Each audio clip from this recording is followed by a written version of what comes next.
அனைவருக்கும் வணக்கம். பாரதியாரோட நினைவு நாளான இன்னைக்கு இந்த சேனல் ஆரம்பிச்சிருக்கிறதுல எனக்கு ரொம்ப மகிழ்ச்சி. பாரதி அப்படின்னு சொன்னாலே பாரதியை பற்றி தெரியாதவங்க யாருமே இருக்க மாட்டாங்க. பாரதி அப்படின்னு சொன்னாலே என் உடம்பெல்லாம் புல்லரிக்கும். அது எனக்கு மட்டும் இல்லை, தமிழ் இலக்கியம் படித்த எல்லாருக்குமே இருக்கும் அப்படின்னு நான் நினைக்கிறேன். நம்ம வாழ்க்கையில் மறக்க முடியாத ஒரு மாபெரும் மகாகவி அப்படின்னா அது பாரதி தான். அவன் சொல்லாத விஷயங்களே இல்லைன்னு சொல்லலாம். எல்லா விஷயங்களையும் தொட்டுட்டு போயிட்டான். பாரதியை பின்பற்றி தான் இன்னைக்கு எல்லா கவிஞர்களுமே எழுதுறாங்கன்னு சொல்ல முடியும். அவருடைய சாயல் இல்லாத கவிதையிலே இல்லை அப்படின்னு நம்ம சொல்லலாம். அப்படிப்பட்ட அந்த பாரதியருடைய வாழ்க்கையில ஒரு சின்ன நிகழ்வு நமக்கு தெரியும். எல்லாருக்குமே பாரதி ரொம்ப ஏழ்மையா வளர்ந்தவன். அவனுடைய வீட்டுல சமைக்கிறதுக்கு அரிசி இல்லை, கொஞ்சமா தான் இருக்கு. செல்லமா மனசு பதைச்சிட்டு இருக்கிறா. அவ ஒரு பெண் இல்லையா, அவளுக்கு தான் குழந்தைகளுக்கு உணவு கொடுக்கணும், குழந்தைகளை பராமரிக்கணுன்ற எண்ணெல்லாம் இருக்கும்.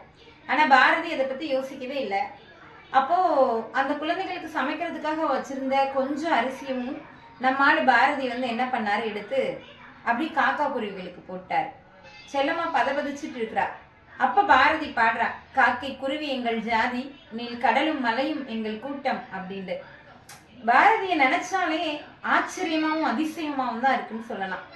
ஏன்னா எந்த அளவுக்கு பாரதி ஒரு அக்ரிணை உயிரினங்கள் கூட மீது கூட அவ்வளோ ஒரு காதலோடு இருந்திருக்கிறான்.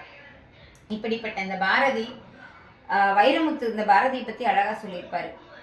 அது எப்படி, எட்டயபுரத்தில் மட்டும் ஒருத்திக்கு நெருப்பை சுமந்த கருப்பை அப்படின்ட்டு. அது நெருப்பு, பாரதினாலே ஒரு தீப்பிழம்பு அப்படின்னு நம்ம சொல்லலாம்.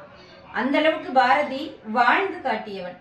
அப்படிப்பட்ட பாரதி யாரையும் பற்றி பேசாம, வீணா பேசி வெட்டி பேச்சுகளை பேசி வாழ்க்கையை வீணடிக்காம நல்லா வாழ்ந்து இந்த சமூகத்துக்காக நம்மளோட அர்ப்பணிப்பு ஏதாவது இருக்கணும் அப்படின்றத பதிவு செய்யறான்.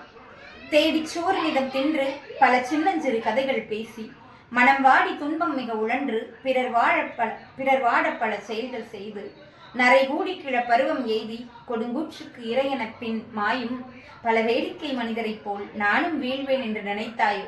எவ்வளவு அழகா சொல்லிட்டு போயிருக்கிறான்.